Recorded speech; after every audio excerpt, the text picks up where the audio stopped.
लालू प्रसाद यादव ने तंज कसा था, साधु बाबा आपका काम मंदिर में घंटी बजाना है। साधु बाबा आपका काम है मंदिर में घंटी, आपका काम है मंदिर में। मुलायम सिंह यादव ने भी कहा था, बाबा राजनीति क्या समझेगा, मंदिर में पूजा करे।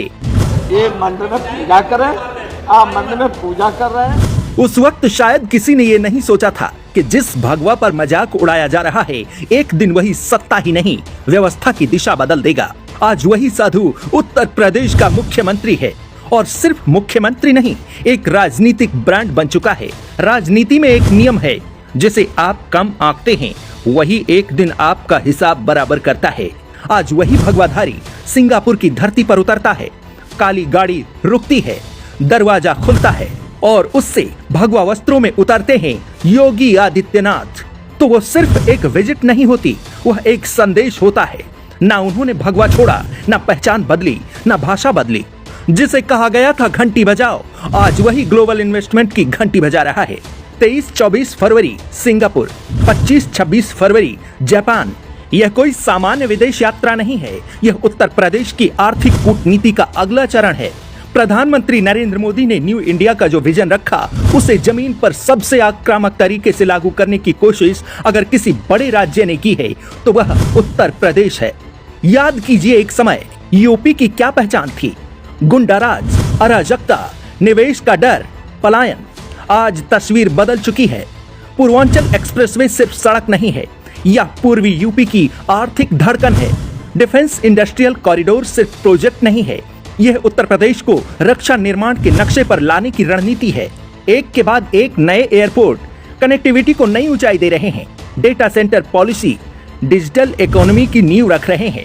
ग्लोबल इन्वेस्टमेंट समिट में रिकॉर्ड एमओयू संदेश दे रहे हैं कि निवेशक अब यूपी से डर नहीं रहे, बल्कि यूपी की तरफ देख रहे हैं। सिंगापुर में 30 से ज्यादा वैश्विक कंपनियों के प्रतिनिधियों से बैठक, बैंकिंग और फाइनेंशियल संस्थानों के शीर्ष अधिकारियों से चर्चा, AI, quantum computing, semiconductor, electronics, manufacturing, इन सेक्टरों में निवेश आकर्षित करने पर फोकस। ये वही राज्य है जिसे कभी बीमारू कहा जाता था। आंकड़े जो कहानी बताते हैं, उत्तर प्रदेश की अर्थव्यवस्था 30 लाख करोड़ से ऊपर पहुंच चुकी है। लक्ष्य है आने वाले वर्षों में इसे 40 लाख के करीब ले जाना। एफडीआई में लगातार वृद्धि दर्ज की जा रही है।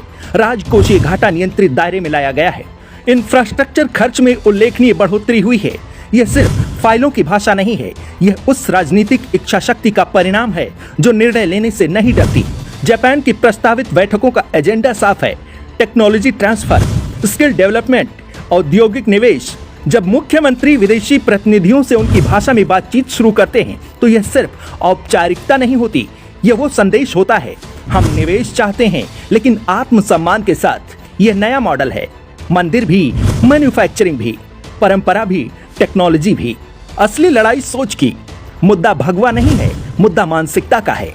जिन्होंने कहा था साधु राजनीति नहीं कर सकता, आज वही साधु आर्थिक नक्शा बदलने की कोशिश कर रहा है। जिन्होंने कहा था धर्म और विकास साथ नहीं चल सकते, आज उत्तर प्रदेश उस धारणा को चुनौती दे रहा है। काशी कॉरिडोर भी है, कुशीनगर इंटरनेशनल एयरपोर्ट भी है, राम मंदिर भी है, डेटा सेंटर और इंडस्ट्रियल पार्क भी हैं। यह संतुलन आसान नहीं होता, इसके लिए राजनीतिक जोखिम उठाना ही पड़ता है, और यह जोखिम वही उठाता है जिसे अपने विजन पर भरोसा हो। तो अब सवाल आपसे है, क्या यह सिर्फ इमेज बिल्डिंग है या जमीनी बदलाव? क्या मंदिर की घंटी वाला तंज आज आर्थिक घंटी में बदल चुका है? क्या उत्तर प्रदेश भारत की अगली ग्रोथ इंजन बन सकता है? अगर आपको लगता है राजनीति नारे से नहीं परिणाम से तय होती है तो इस वीडियो को लाइक कीजिए, चैनल को सब्सक्राइब कीजिए और कमेंट में लिखिए, क्या यह मॉडल भविष्य की राजनीति की दिशा तय करेगा? इतिहास मजाक याद नहीं रखता, इतिहास परिणाम लिखता है। और आज घंटी सिर्फ मंदिर में नहीं, ग्लोबल बाजार में भी बज रही है। जय हिंद।